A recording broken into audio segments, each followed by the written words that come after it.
ओम नमो भगवते वासुदेवाय। ओम नमो भगवते वासुदेवाय। ओम नमो भगवते वासुदेवाय। आप सबका आज के श्रीमद् भगवद गीता यथारूप के पठन में स्वागत है। आज हम चौथा अध्याय शुरू करेंगे।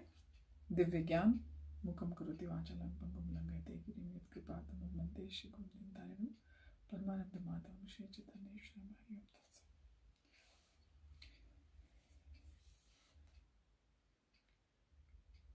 श्लोक नंबर 1। श्री भगवानुवाच इमं विवस्वते योगं प्रोक्तवान् अहमव्ययं विवस्वान् मनवे प्राह मनुरीक्ष्वाकवे अब्रवीत्।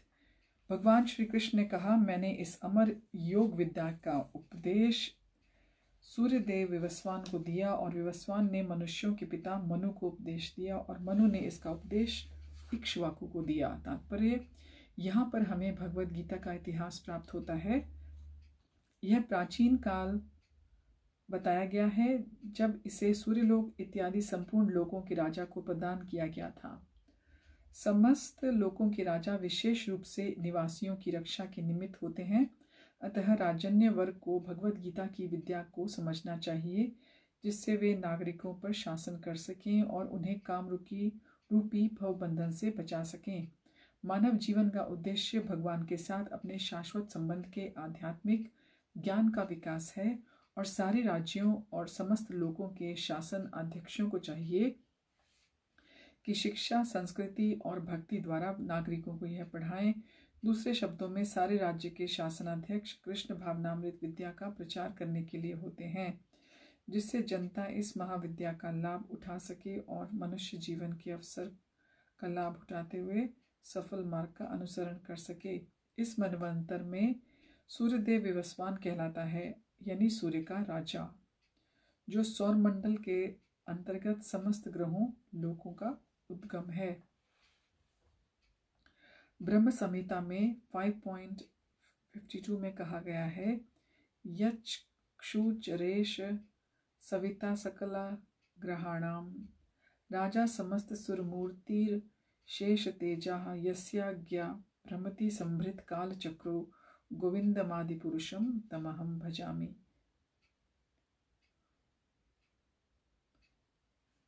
ब्रह्मा ने कहा, मैं उन श्री भगवान गोविंद की पूजा करता हूँ जो आदि पुरुष हैं और जिनके आदेश से समस्त लोकों का राजा सूर्य प्रभुत शक्ति और ऊष्मा धारण करता है। यह सूर्य भगवान के नेत्र तुल्य है और यह उसकी आज्ञा अनुसार अपनी कक्षा को यानी कि अपनी ऑर्बिट को तय करता है। सूर्य सभी लोकों का राजा है और सूर्यदेव विवस्वान सूर्य ग्रह पर शासन करता है, जो ऊष्मा और प्रकाश प्रदान करके अन्य समस्त लोगों को अपने नियंत्रण में रखता है। सूर्य कृष्ण के आदेश पर घूमता है और भगवान कृष्ण ने विवस्वान को भगवद गीता की विद्या समझाने के लिए अपना पहला शिष्य चुना। अतः गीता किसी मामूली सांसारिक विद्यार्थी के लिए कोई काल्पनिक भाष्य नहीं, अपितु ज्ञान का मानक ग्रंथ है जो अनंत काल से चला आ रहा है। महाभारत में शांति पर्व में हमें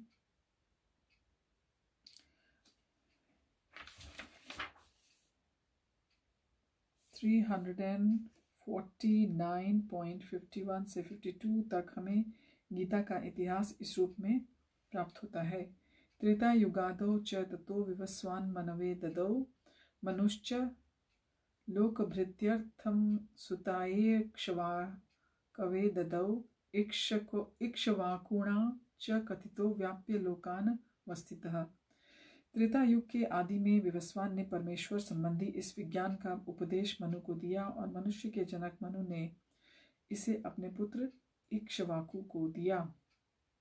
इक्ष्वाकु इस पृथ्वी के शासक थे और उस रघुकुल के पूर्वज थे जिसमें भगवान राम ने अवतार लिया। इससे प्रमाणित होता है कि मानव समाज में इक्ष्वाकु के काल से ही भगवद गीता विद्यमान थी। तो हमें बताया गया है कि परपोर्ट में इस तात्पर्य में प्रभुपाद बताते हैं कि त्रेता युग के प्रारंभ में विवस्वान जो कि सूर्यदेव के सूर्य के राजा कहलाते हैं, हमारे इस मनवंतर जो हमारा ये युगों का मनवंतर चल रहा है, सतयुग जो 1000 टाइम्स जो होता है, युगों का समूह जो चल रहा है, उसमें ये इसके त्रेता युग के आदि में ये बताया गया था और उन्होंने इसका उपदेश विवस्वान ने मनु को दिया। मनु जो मनुष्यों के जनक यानी कि पिता माने जाते हैं, और मनु ने अपने पुत्र इसको इक्ष्वाकु को दिया। इक्ष्वाकु रघुकुल के पूर्वज थे जिसमें भगवान राम जी ने अवतार लिया था। तो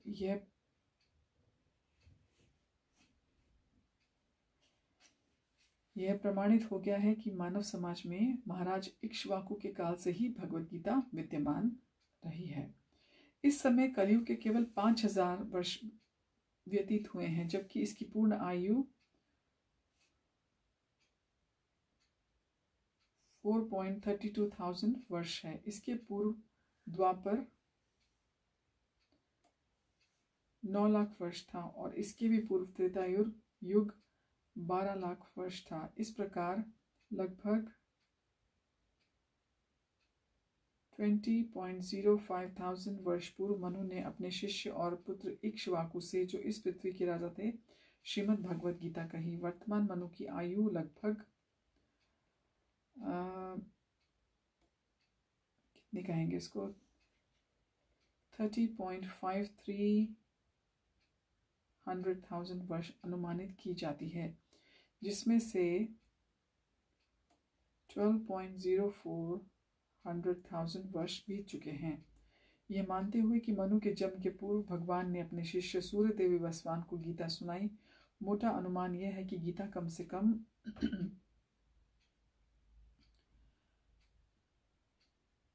12,04,000 वर्ष पहले कही गई थी और मानव समाज में यह 20 लाख वर्षों से विद्यमान रही है।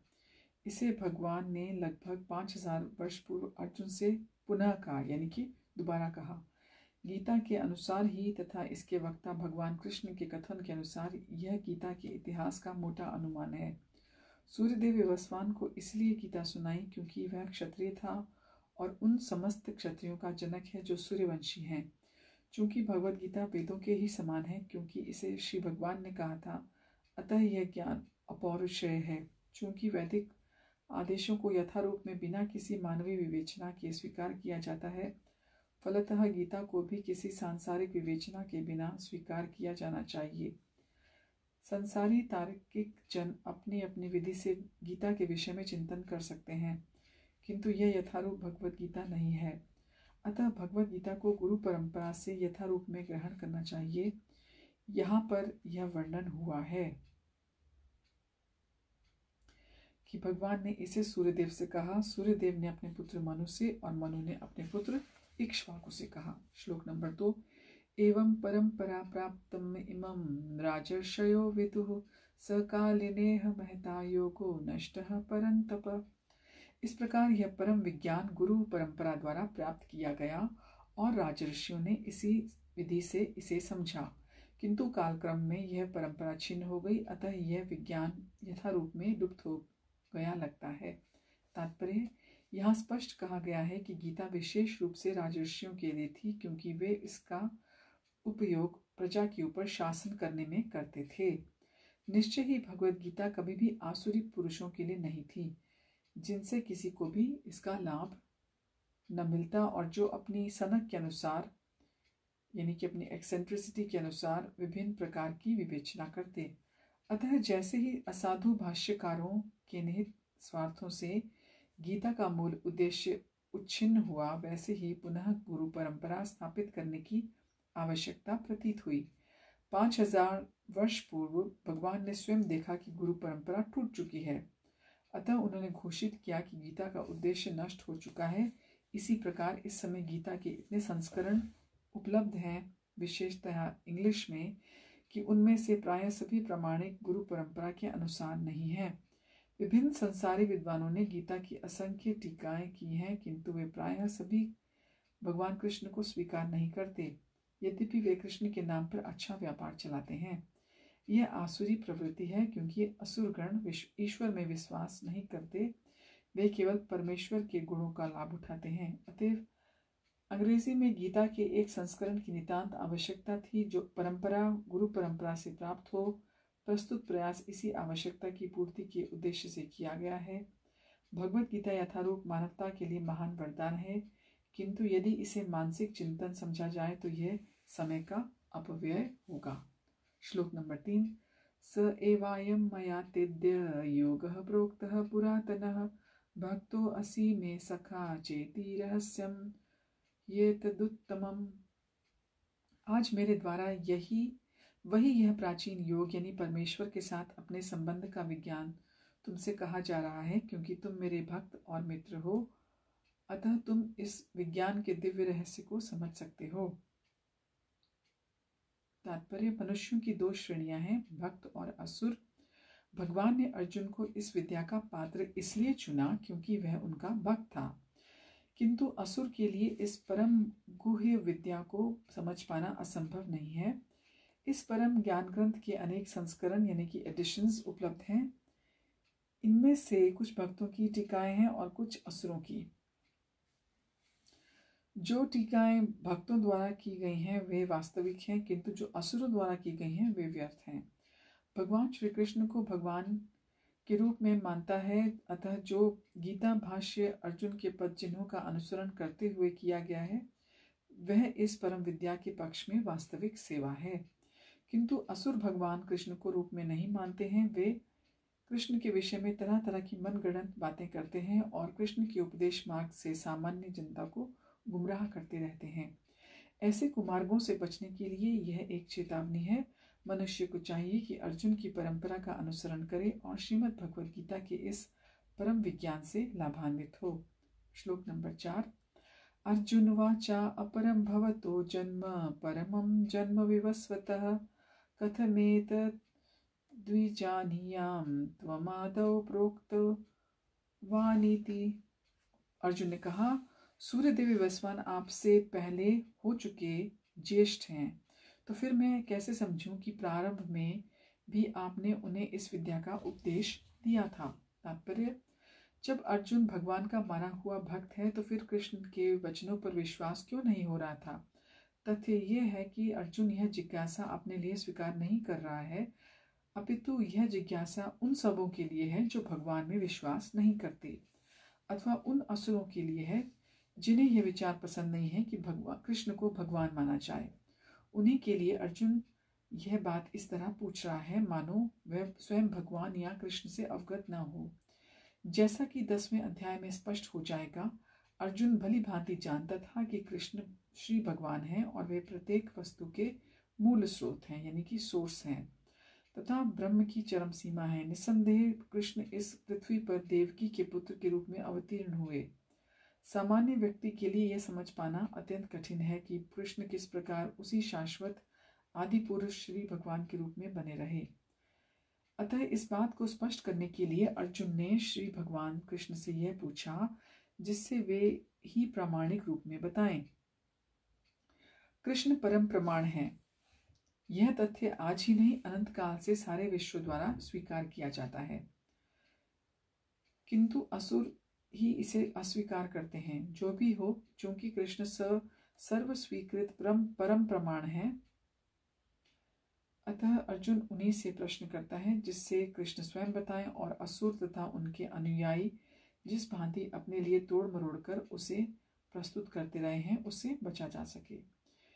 यह प्रत्येक व्यक्ति के लिए आवश्यक है कि अपने कल्याण के लिए वह कृष्ण विद्या को जाने। अतः जब कृष्ण स्वयं अपने विषय में बोल रहे हों तो यह सारे विश्व के लिए शुभ है।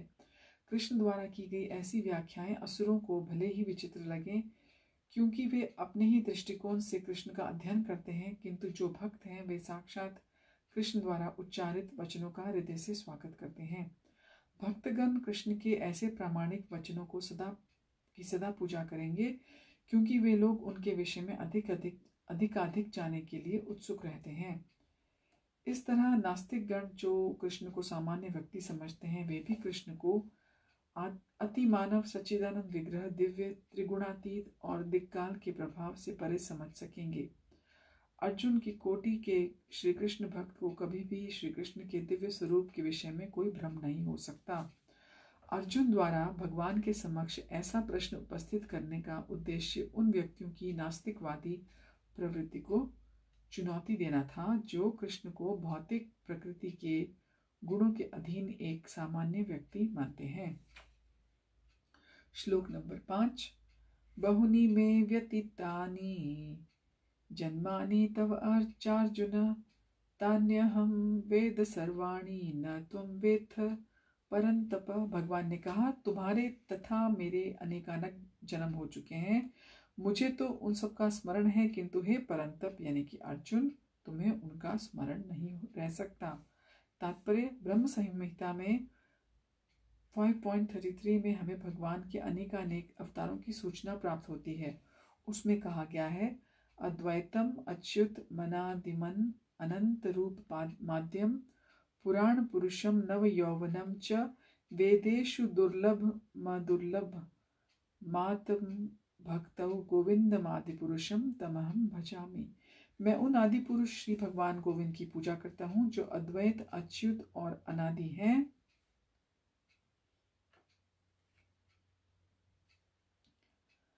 यद्यपि अनंत रूपों में इनका विस्तार है, किंतु तो भी वे आद्य पुरातन और नित्य नव यौवन युक्त रहते हैं। श्री भगवान के ऐसे सच्चिदानंद रूप को प्रायः श्रेष्ठ वैदिक विद्वान जानते हैं, किंतु विशुद्ध अनन्य भक्तों को तो उनके दर्शन नित्य ही होते रहते हैं। ब्रह्म संहिता में 5.39 में यह भी कहा गया है,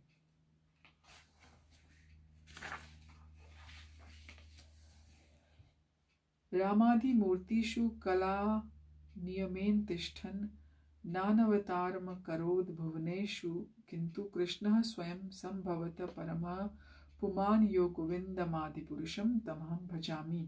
मैं उन श्री भगवान गोविंद की पूजा करता हूँ जो राम, नृसिंह और अन्य अवतारों तथा अंश अवतारों में नित्य स्थित रहते हुए भी कृष्ण नाम से विख्यात आदि पुरुष हैं और जो स्वयं भी अवतरित होते हैं। वेदों में भी कहा गया है कि अद्वैत होते हुए भी भगवान असंख्य रूपों में प्रकट होते हैं।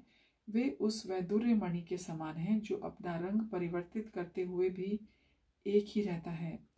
इन सारे रूपों को विशुद्ध निष्काम भक्त ही समझ पाते हैं, केवल वेदों के अध्ययन से उनको समझा नहीं जा सकता। वेदेषु दुर्लभम दुर्लभमा भक्तौ।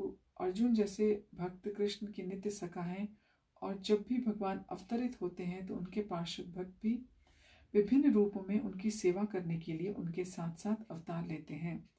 अर्जुन ऐसा ही भक्त है और इस श्लोक से पता चलता है कि लाखों वर्ष पूर्व जब भगवान कृष्ण ने भगवत गीता का प्रवचन सूर्यदेव विवस्वान से किया था तो उस समय अर्जुन भी किसी भिन्न रूप में उपस्थित था। किंतु भगवान और अर्जुन में यह अंतर है कि भगवान ने यह घटना याद रखी, लेकिन अर्जुन इसे याद नहीं रख सका। अंश रूपी जीवात्मा तथा परमेश्वर में यही अंतर है। यद्यपि अर्जुन को यहाँ परम शक्तिशाली वीर के रूप में संबोधित किया गया है जो शत्रुओं का दमन कर सकता है, किंतु विगत जन्मों में जो घटनाएं घटी हैं उन्हें स्मरण रखने में वह अक्षम है। अतः भौतिक दृष्टि से जीव चाहे कितना भी बड़ा क्यों न हो, वह कभी भी परमेश्वर की समता नहीं कर सकता। भगवान का नित्य संगी निश्चित रूप से ही मुक्त पुरुष होता है, किंतु वह भगवान के तुल्य नहीं होता। ब्रह्म संहिता में भगवान को अच्युत कहा गया है, जिसका अर्थ है कि वे भौतिक संपर्क में रहते हुए भी अपने आप को नहीं भूलते। अतः भगवान और जीव कभी भी सभी तरह से एक समान नहीं हो सकते, भले ही जीव अर्जुन के समान मुक्त पुरुष क्यों न हो। यद्यपि अर्जुन भगवान का भक्त है, किंतु कभी कभी वह भगवान की प्रकृति को भूल जाता है। किंतु दैवी कृपा से भक्त द्वारा भगवान की अच्युत स्थिति को समझा जा सकता है, जबकि अभक्त या असुर इस दिव्य प्रकृति को नहीं समझ सकते। फलस्वरूप गीता के विवरण आसुरी मस्तिष्कों में नहीं चढ़ पाते। कृष्ण को लाखों वर्ष पूर्व संपन्न कार्यों की स्मृति बनी हुई है, लेकिन अर्जुन को स्मरण नहीं है। यद्यपि अर्जुन और कृष्ण दोनों ही शाश्वत रूप स्वभाव के हैं। यहाँ पर हमें यह भी देखने को मिलता है कि शरीर परिवर्तन के साथ साथ जीवात्मा सब भूल जाता है, किंतु कृष्ण सब स्मरण रखते हैं, क्योंकि वे अपने सच्चिदानंद शरीर को बदलते नहीं। वे अद्वैत हैं, जिसका अर्थ है कि उनके शरीर और उनकी आत्मा में कोई अंतर नहीं। उनसे संबंधित हर वस्तु आत्मा है, जबकि बद्ध जीव अपने शरीर से भिन्न होता है। चूंकि भगवान के शरीर और आत्मा अभिन्न है, यानी कि एक है, अतः उनकी स्थिति भी सामान्य जीव से भिन्न बनी रहती है। जबकि भौतिक स्तर पर अवतार लेते हैं जब वे भौतिक स्तर पर अवतार लेते हैं, असुरगण भगवान की इस दिव्य प्रकृति से तालमेल नहीं बिठा पाते, जिसकी व्याख्या अगले श्लोक में भगवान स्वयं करते हैं। श्लोक नंबर 6। अजो अपि सन्न व्ययात्मा भूतानामि श्वरो अपि सन्न प्रकृतिं स्वामधिष्ठाय संभवामयात्ममायया। यद्यपि मैं अजन्मा और अविनाशी हूँ और यद्यपि मैं समस्त जीवों का स्वामी हूँ, तो भी प्रत्येक युग में मैं अपने दिव्य रूप में प्रकट होता हूँ। तात्पर्य, भगवान अपने जन्म की विलक्षणता बताते हैं। यद्यपि वे सामान्य पुरुष की भांति प्रकट हो सकते हैं, किंतु उन्हें विगत अनेकानेक जन्मों की पूर्ण स्मृति बनी रहती है, जबकि सामान्य मनुष्य कुछ घंटे पहले की बात भी नहीं याद रख सकता। यदि कोई पूछे कि एक दिन पूर्व इस समय तुम क्या कर रहे थे, तो सामान्य व्यक्ति के लिए इसका तत्काल उत्तर दे पाना कठिन होगा। उसको स्मरण करने में अपनी बुद्धि को कुरेदना पड़ेगा और वह कल इस समय क्या कर रहा था। फिर भी लोग प्रायः अपने आप को ईश्वर या कृष्ण घोषित करते रहते हैं। मनुष्य को ऐसी निरर्थक घोषणाओं से भ्रमित नहीं होना चाहिए। जब भगवान दोबारा अपनी प्रकृति या स्वरूप की व्याख्या करते हैं, प्रकृति का अर्थ स्वभाव और स्वरूप दोनों है। नेचर एंड फॉर्म, जिसको हम इंग्लिश में कहते हैं। भगवान कहते हैं कि वे अपने शरीर में प्रकट होते हैं। वे सामान्य जीव की भांति शरीर परिवर्तन नहीं करते। इस जन्म में बद्ध जीव का एक शरीर हो सकता है, किंतु अगले जन्म में दूसरा शरीर होता है। भौतिक जगत में जीव का कोई स्थायी शरीर नहीं होता, अपितु वह एक शरीर से दूसरे में देहांतरण करता रहता है। किंतु भगवान ऐसा नहीं कहते। जब भी वे प्रकट होते हैं, वे अपनी अंतरंगा शक्ति से अपने उसी आद्य शरीर में प्रकट होते हैं। दूसरे शब्दों में, श्री कृष्ण इस जगत में अपने आदि शाश्वत स्वरूप में दो भुजाओं में बांसुरी धारण किए अवतरित होते हैं। वे इस भौतिक जगत से निष्कलुषित रहकर अपने शाश्वत शरीर सहित प्रकट होते हैं। यद्यपि वे अपने उस दिव्य शरीर में प्रकट होते हैं और ब्रह्मांड के स्वामी होते हैं, तो भी ऐसा लगता है कि वे सामान्य जीव की भांति प्रकट हो रहे हों। यद्यपि उनका शरीर भौतिक शरीर की भांति क्षीण नहीं होता, फिर भी ऐसा प्रतीत होता है कि भगवान कृष्ण बालपन से कुमारपन और कुमारावस्था से तरुणावस्था प्राप्त करते हैं। किंतु आश्चर्य तो यह है कि वे कभी युवावस्था से आगे नहीं बढ़ते। कुरुक्षेत्र के समय उनके अनेक पौत्र थे और दूसरे शब्दों में वे भौतिक गणना के अनुसार काफी वृद्ध थे, फिर भी वे 20-25 वर्ष के युवक लगते थे। हमें कृष्ण की वृद्धावस्था का कोई चित्र नहीं दिखता, क्योंकि वे कभी भी हमारे समान वृद्ध नहीं होते। वे तीनों कालों में, भूत, वर्तमान और भविष्य में सबसे वयोवृद्ध पुरुष हैं। न तो उनका शरीर और न ही उनकी बुद्धि कभी कमजोर होती है। अतः यह स्पष्ट है कि इस जगत में रहते हुए भी उन्हें अजन्मा सच्चिदानंद रूप वाले हैं, जिनके दिव्य शरीर और बुद्धि में कोई परिवर्तन नहीं होता। वस्तुतः उनका आविर्भाव और तिरोभाव सूर्य के उदय और अस्त के समान है, जो हमारे सामने घूमता हुआ हमारी दृष्टि से ओझल हो जाता है। जब सूर्य हमारी दृष्टि से ओझल हो जाता है तो हम सोचते हैं कि सूर्य अस्त हो गया, और जब वो हमारे सामने होता है तो हम सोचते हैं कि वह क्षितिज में है, यानी कि होराइजन में है। वस्तुतः सूर्य स्थिर है, किंतु अपने अपूर्ण और त्रुटिपूर्ण इंद्रियों के कारण हम सूर्य को उदय और अस्त होते परिकल्पित करते हैं। और चूंकि भगवान का प्राकट्य और तिरोधान सामान्य जीव से भिन्न है, यानी कि अलग है, अतः स्पष्ट है कि वे शाश्वत हैं, इटर्नल हैं, अपने अंतरंगा यानी कि इंटरनल शक्ति के कारण आनंद स्वरूप हैं और इस भौतिक प्रकृति द्वारा कभी कलुषित नहीं होते। वेदों द्वारा भी पुष्टि की जाती है कि भगवान अजन्मा होकर भी अनेक रूपों में अवतरित होते रहते हैं। वैदिक साहित्यों में भी यह पुष्टि होती है कि भगवान जन्म लेते प्रतीत होते हैं, किंतु वे न कभी भी शरीर परिवर्तन नहीं करते। श्रीमद् भागवत में वे अपनी माता के समक्ष नारायण के रूप में 4 भुजाओं और 6 ऐश्वर्यों यानी कि 6 ऑपुलेंस के साथ कंबाइन होकर प्रकट हुए थे। उनका आद्य शाश्वत रूप में प्राकट्य उनकी अहेतु की कृपा है जो भगवान जीवों को प्रदान करते हैं, जिससे वे भगवान के यथारूप में अपने ध्यान केंद्रित कर सकें, न कि निर्वेश विशेषवादियों द्वारा मनोधर्म या कल्पनाओं का पर आधारित रूप में। विश्वकोश के अनुसार माया या आत्मा माया भगवान शब्द भगवान की अहेतु की कृपा की सूचक है। भगवान अपने समस्त पूर्व आविर्भाव तिरुभावों से अवगत करते रहते हैं, किंतु सामान्य जीव को जैसे ही नया शरीर प्राप्त होता है वे अपने पहले के शरीर को सब भूल जाता है। वे समस्त जीवों के स्वामी हैं, क्योंकि वे इस धरा में रहते हुए भी आश्चर्यजनक और अति मानवीय लीलाओं को करते रहते हैं। अतः भगवान निरंतर वही परम सत्य रूप हैं और उनके स्वरूप और आत्मा में या उनके गुण और शरीर में कोई अंतर नहीं है। जब यह प्रश्न किया जा रहा था कि संसार में भगवान क्यों अविद्भूत और तिरोभूत होते हैं, अगले श्लोक में इसकी व्याख्या की गई है।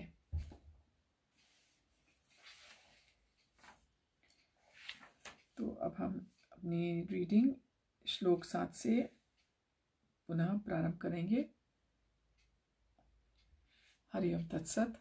हरे कृष्ण।